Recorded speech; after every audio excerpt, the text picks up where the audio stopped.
Dans l'ancienne alliance, il y avait 3 offices qui recevaient officiellement l'onction. Il y avait le roi qui recevait l'onction royale. 2, il y avait le sacrificateur qui recevait l'onction sacerdotale. Et il y avait le prophète qui recevait l'onction prophétique. Je mets le roi de côté et je prends les 2 dont j'ai parlé après. Qui était un prophète et qui était un sacrificateur? Parce que vous pourrez mieux comprendre comme ça. Un sacrificateur était qui?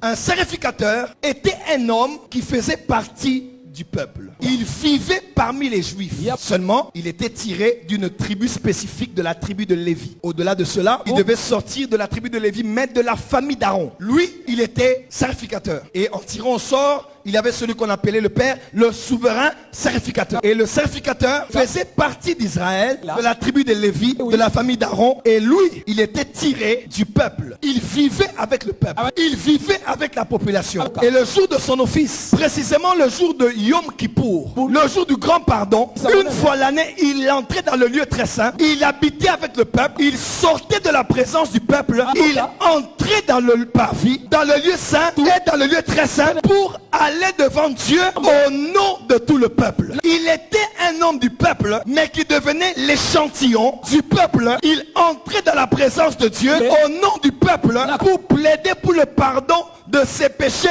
et des péchés du peuple. Et il y entrait avec le sang de l'agneau qui avait été sacrifié au parvis, et c'est son sang qui l'emmenait devant Dieu. Là, c'était le sacrificateur. Qui était un prophète? Un prophète venait du peuple, mais n'habitait pas dans les vallées avec le peuple. Le prophète était né du peuple, mais n'était plus un produit du peuple. C'était un homme solitaire. Sa vie n'était plus avec le commun des mortels. Ils habitaient des montagnes. On savait où prendre Élie. Il fallait aller au sommet du Carmel. Le prophète ne vivait pas avec le peuple. Le prophète vivait avec Dieu. Son temps était sur la montagne, était avec Dieu. Pourquoi? Parce qu'un homme qui vit trop là où les gens parlent beaucoup finira par confondre la voix de Dieu avec la voix des hommes. Un homme qui finit par être corrompu par les hommes risque de changer de message parce qu'il vit avec les hommes. Le prophète n'était pas avec les hommes. Le prophète était seul avec Dieu. C'était un homme, mais dans tout l'Ancien Testament, on n'appelle pas un prophète un homme, mais on l'appelait l'homme de Dieu. Quand on parle d'Élie, quand on parle de Moïse, dans Deutéronome 33, on dit Moïse, l'homme de Dieu, bénit Israël. Quand on parle d'Élisée, on parle de l'homme de Dieu qui est venu. C'était un homme, mais il n'appartenait plus à sa famille, il n'appartenait plus à sa tribu, même s'il était de Benjamin, il était de Lévi, il était de Juda, il appartenait à Dieu. Ils s'habillaient pas comme eux. Ils avaient souvent des manteaux. Ils n'étaient pas de la foule. Il habitait avec Dieu. Et quand Dieu décidait lui aussi, quelquefois dans l'année, de parler au peuple, le prophète écoutait Dieu. Il écoutait Dieu. Il disait d'accord. Et il se levait. Il quittait la présence de Dieu. Il entrait dans la présence des hommes au nom de Dieu. Voilà pourquoi il disait ainsi parle l'Éternel. Il venait devant les hommes parce qu'il représentait le Dieu qu'on ne pouvait pas voir. Et le prophète était là, lui venait parler à ces gens. Puisqu'il n'avait aucune influence de familiarité avec eux, il ne mâchait pas ses mots, il les disait les choses cash. Parce qu'il devait à personne ici de l'argent. Parce qu'il était sorti avec la sœur de personne ici. Parce qu'il avait habité chez personne ici à qui il devait encore l'argent de la garantie. Il vivait avec Dieu. Tu ne peux pas être prophète si tu ne sais pas être seul. Et le prophète ne devait rien à personne. Il mangeait des sauterelles. Voilà pourquoi Élie, quand on voulait l'arrêter, on savait, il pouvait être ici, il va là-bas. On le cherchait ici, il est là-bas. Et il mangeait du miel sauvage. Il était né là-bas, mais il n'était pas de là-bas. Jean-Baptiste est né dans une famille de Lévi, mais lui, il n'a pas porté le fin lin des Lévites. Lui, il n'a pas mangé le pain des propositions du Dieu saint. Lui, il n'a pas eu son habitation dans le temple, là où Zacharie, son père, était. Lui, il a été mis à part directement dans les déserts.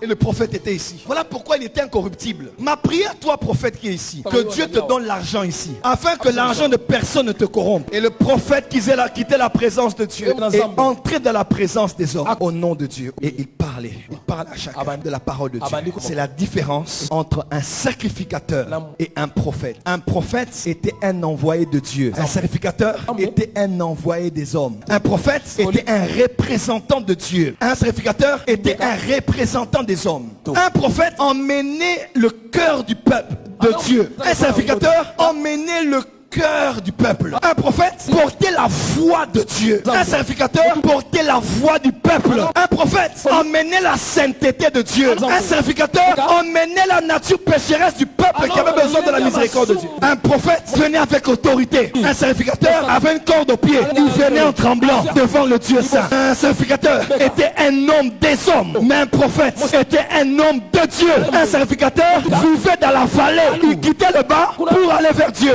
Mais le prophète quittait en haut et descendait vers la vallée avec le ainsi par l'Éternel. Le prophète venait avec audace. Un sacrificateur venait en tremblant. Un prophète prenait la part de Dieu parce qu'il ne connaissait que lui. Mais un sacrificateur, il prenait la part du peuple. Il était de Lévi, mais il prenait la part de toutes les autres 10 tribus, 11 tribus d'Israël, pour demander pardon. Il était de la tribu de Lévi, de la famille d'Aaron, mais il oubliait sa famille. Il plaidait toutes les familles des enfants d'Israël. Un intercesseur ne pense pas qu'à sa famille. Un intercesseur ne pense pas qu'aux Lévites. Là où l'intercession est établie, le tribalisme disparaît. Là où les intercesseurs naissent, le tribalisme disparaît. On ne pense plus à Lévi, on pense à Ruben. Même s'il a couché avec la femme de son père, on pense à Ruben. On pense à Isaac. On représente tout le monde. Un intercesseur ne pense pas au racisme. Autant il prie pour un Congolais qu'il prie pour un Rwandais. Autant qu'il prie pour un Moulouba, il prie pour un Katangais. Autant qu'il prie pour un Moussoaili, il prie pour quelqu'un du Bandundu. Pourquoi le tribalisme dans l'église? Parce qu'on a peu de gens qui portent le peuple. La preuve, quand il venait devant Dieu, il n'avait pas que des paroles, mais sur sa poitrine, là où on respire, là où la vie est exprimée, sur sa poitrine, là où le cœur est, sur sa poitrine, là où la voix sort, il avait sur sa poitrine 12 pierres précieuses qui représentaient la valeur inestimable, que chaque tribu avait pour lui. Il disait pas je suis de Lévi, j'enlèverai la pierre de la tribu de Ruben. Un intercesseur ne fait pas d'acception, ne fait pas de discrimination. Il prie pour ses amis et il prie pour ses ennemis. Il prie pour ceux qui lui ont donné l'argent et il prie pour ceux qui le persécutent. Faire l'intercession et être intercesseur, c'est autre chose. Intercesseur porté sur sa poitrine 12 tribus, représentées non par des cailloux mais par des pierres précieuses. Chaque tribu était importante, avait de la valeur. Et il venait devant Dieu et on voyait combien il est porté dans son cœur. Et Dieu pardonnait le peuple à cause de son office. Et le peuple écoutait Dieu à cause de son office. La différence entre le prophète et lui, c'est l'intercesseur. L'intercession prophétique, c'est ceci. Intercesseur, viens. Doucement. Prophète, viens aussi. Toi, tu viens avec quoi? Je viens avec le problème de peuple. Toi, tu viens avec quoi? La voix de Dieu. Lui, c'est le sacrificateur, l'intercesseur. Lui, c'est le prophète. Ils viennent. Avancez, avancez, avancez, avancez. Avance, toi aussi avance. Bloquez-vous. Encore, encore, encore. Plus fort. Tirez-vous. Toi, tire-le aussi. La mare sopra di camandoro sopra. C'est quoi l'intercession prophétique? C'est quand dans la même personne, le prophète est en train d'aller parler au peuple, mais l'intercesseur en lui est en train d'aller parler à Dieu. C'est quand la colère de Dieu anime un homme qui veut parler du jugement, mais en même temps lui, le sacrificateur est en train de dire pardon, limbisa bango, limbisa. En toi, je vais les juger. Ils ont exagéré, je vais les exposer, mais en même temps en toi, quelque chose. La journée occulte, tu vas donner les oracles, mais la nuit, le sacrificateur te réveille. Réveille-toi. Tu allais vers les gens. Maintenant, allons vers Dieu. Allons plaider à Dieu. L'intercession prophétique, c'est l'intersection. C'est l'intersection. L'ensemble A et l'ensemble B.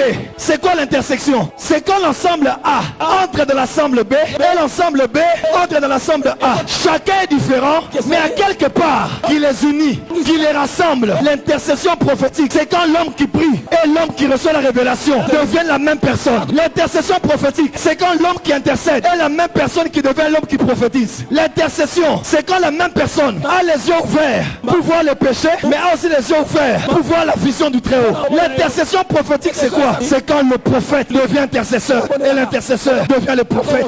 La nature de Dieu, la nature des hommes, le fils de Dieu, le fils de l'homme, le prophète et le prêtre. Il y a deux hommes que Dieu veut susciter en toi simultanément. Un porteur du cœur de Dieu et un porteur du cœur des hommes. Un porteur de la voix de Dieu et un porteur de la voix des hommes. Un porteur du sacerdotal et un porteur de l'office du prophète. Un homme audacieux qui part de la part de Dieu. Et un homme qui va se jeter à terre comme lui-même étant pécheur comme les autres. Dieu suscite deux hommes en toi. Un lion qui sait rugir et dire oracle de l'Éternel. Mais aussi un agneau immolé qui part sur l'autel pour se sacrifier à la place du peuple. Frère, ce qui se passe à la porte des cieux est un mouvement. Ce ne sont pas des cultes, c'est un mouvement spirituel. Dans ton homme intérieur, dans ton homme spirituel, ces deux offices vont se réveiller. Ces deux onctions vont être opérationnelles. L'homme qui entend les hommes, l'homme qui juge à la place du juste juge. Aussi l'avocat qui plaide et cherche dans la loi des dispositions en même de pouvoir justifier quelqu'un qui a fait le mal. On a trop de prophètes sans intercesseurs. Voilà pourquoi on a des hommes sans cœur. Ils viennent comme si c'était eux Dieu. Et après ça, ils sont plus saints que nous tous. L'église a des problèmes parce qu'on a aussi que des intercesseurs. Ils font des efforts pour sauver la masse, mais ils ne savent pas ce que Dieu dit. Ils font des efforts pour aller prier pour les familles, mais ils n'ont pas la révélation des stratégies de l'ennemi. Mais en cette saison, l'esprit de la prophétie est en train de restaurer la place du peuple et du trône. L'esprit de la prophétie est en train de restaurer l'office à exercer devant le peuple et l'office à exercer devant le trône. L'office à exercer devant les portes des villes et l'office à exercer devant la salle du trône.